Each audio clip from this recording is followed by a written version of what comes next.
জয়গুরু। ইষ্টপ্রাণ দাদা ও মায়েরা, আজ ইষ্ট প্রসঙ্গে এই বিশেষ নিবেদনটি একদিন কি ঘটল এক মায়ের জীবনে, এবারে বিস্তারিত। অনেক দিনের কথা। বাংলাদেশের কুষ্টিয়ার প্রফুল্লবাবু উকিলের স্ত্রী বড়ই ভক্তিমতী রমণী। শ্রী শ্রী ঠাকুর কুষ্টিয়া গেলে সাধারণত তিনি প্রফুল্লবাবুর বাড়িতেই অবস্থান করেন। তাহার স্ত্রী সে সময় শ্রী শ্রী ঠাকুরের কতই না পরিচর্যা করিয়া থাকেন।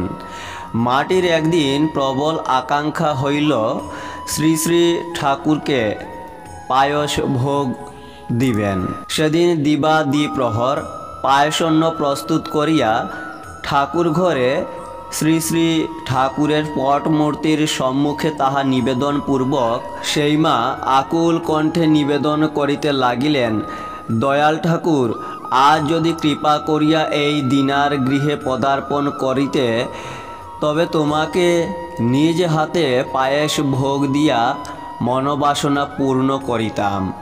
শ্রী শ্রী ঠাকুর তখন হিমায়তপুর সৎসঙ্গ বাটিতে। সেই মুহূর্তে শ্রী শ্রী ঠাকুর কুষ্টিয়া যাওয়ার ইচ্ছা প্রকাশ করিলেন। যেমন বলা তেমনি কার্য।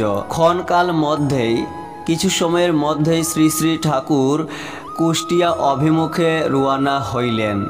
মধ্যাহ্নের দুঃসহ সূর্যতাপ সহ্য করিয়া চারিক্রোশ পথ পায়ে হাঁটিয়া শ্রী শ্রী ঠাকুর প্রফুল্লবাবুর বাড়িতে গিয়া উপস্থিত হইলেন এবং রুদ্ধ কক্ষের দ্বারদেশে পুনঃ পুনঃ সজোরে করাঘাত করত চিৎকার করিয়া বলিতে লাগিলেন, শিগগির দরজা খুল, শিগগির দরজা খুল, খিদায় পেট জ্বলে গেল, কি খেতে দিবি দে।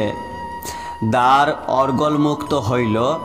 শ্রী শ্রী ঠাকুর তড়িৎ বেগে গৃহে প্রবেশ করিলেন এবং হস্তপদাদি প্রক্ষালন না করিয়াই নিবেদিত জলে আচমন সারিয়া কতদিনের উপবাসী ক্ষুধার্তের মতো গোগ্রাসে পায়সন্ন ভক্ষণ করিতে লাগিলেন আর বলিতে লাগিলেন, বাঁচালি, কি দারুণ ক্ষুধাই না পেয়েছিল রে।